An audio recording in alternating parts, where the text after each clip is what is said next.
আমি অনেকদিন পর গতকাল বাসায় ফিরেছি। বাসায় খাওয়ার কিচ্ছু নেই। লুঙ্গি পরে নিচে নেমেছি। বাসার সামনে দোকান থেকে আলু, ডিম, সিগারেট, চা পাতা, চিনি কিনে সিঁড়ির কাছে আসছি। বাড়িওয়ালা মেয়ে তার 5 বছরের বাগ্নে নিয়ে দাঁড়িয়ে।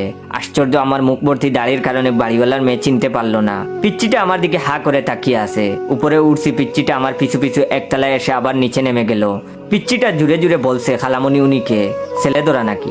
বাড়িওয়ালার মেয়ে পিচ্চিটাকে ধমক দিয়ে বলছে, ছেলে ধরা না, পাগল উনি, তুমি দুষ্টামি করলেই তোমাকে কামড় দিবে। এটা শুনে আমি মনে মনে হাসলাম। বিকেলে আবার নামছি। গেটের সামনে অনেক মানুষ। ওই পিচ্চিটা কই থেকে দৌড়ে এসে আমাকে বলল, এই পাগলা কই যাও, তুমি কি আমাকে কামড়াবা নাকি? এতগুলো মানুষের সামনে তার কথা শুনে হতবম্ব হয়ে গেছি। কি বলবো আর? কুষ্ঠকাঠিন্য হাসি নিয়ে মাথা নাড়লাম। পিচ্চি কি বুঝলো জানি না, তার হাতে থাকা ছোট ক্রিকেট ব্যাটটা দিয়ে আমার পাছায় বাড়ি দিয়ে চলে গেল।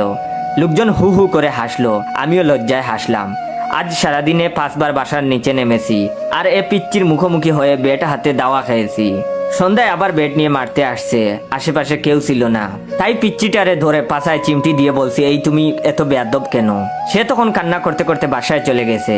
বাসায় আসার কিছুক্ষণ পর কলিং বেলের আওয়াজ। দরজা খুলে দেখি বাড়িওয়ালার মেয়ে আর ওই পিচ্চি। বাড়িওয়ালার মেয়ে বলল, সেকা খাইছেন নাকি? এরকম উদ্ভ্রান্তের মতো চেহারা করছেন, দাড়ি রাখছেন, চিনতে পারিনি। আর আমার বাগ্নের পাছায় চিমটি দিছেন কেন? সে এখন জিদ ধরেছে আপনার পাছায় বেড দিয়ে না মারা পর্যন্ত কান্না থামাবে না, কিছু খাবেও না। ছোট মানুষ, কিছু মনে করবেন না, আপনার পাছায় বেটের একটা বাড়ি দিবে। এই বলেই বাড়িওয়ালার মেয়ে পিচ্চিটাকে বললেন, এই যা বাড়ি দে। আমি হা করে তার কথা শুনছি। ওয়েট, ভিডিওটা শেষ করার আগে অবশ্যই ভাইয়ের রিয়েল পেজ ইওর জয়কে ফলো দিয়ে রাখবেন। আর রিয়েল পেজ থেকে ভিডিওটা দেখলে অবশ্যই বেশি বেশি করে শেয়ার করবেন, যাতে করে আপনার শেয়ারে অন্যরা ভাইয়ের রিয়েল পেজ ইওর জয়কে পায়। আমি হা করে তখন তার কথা শুনছি। পিচ্চিটা এলো এবং আমার পাছায় বাড়ি দিল বেশ জুড়েই। তখন বাড়িওয়ালার মেয়ে পিচ্চিরে বলল, হইছে, শখ মিটছে? পিচ্চিটা এভারেস্ট জয় করার মতো ভঙ্গি করে বলল, আরেকটা মারি।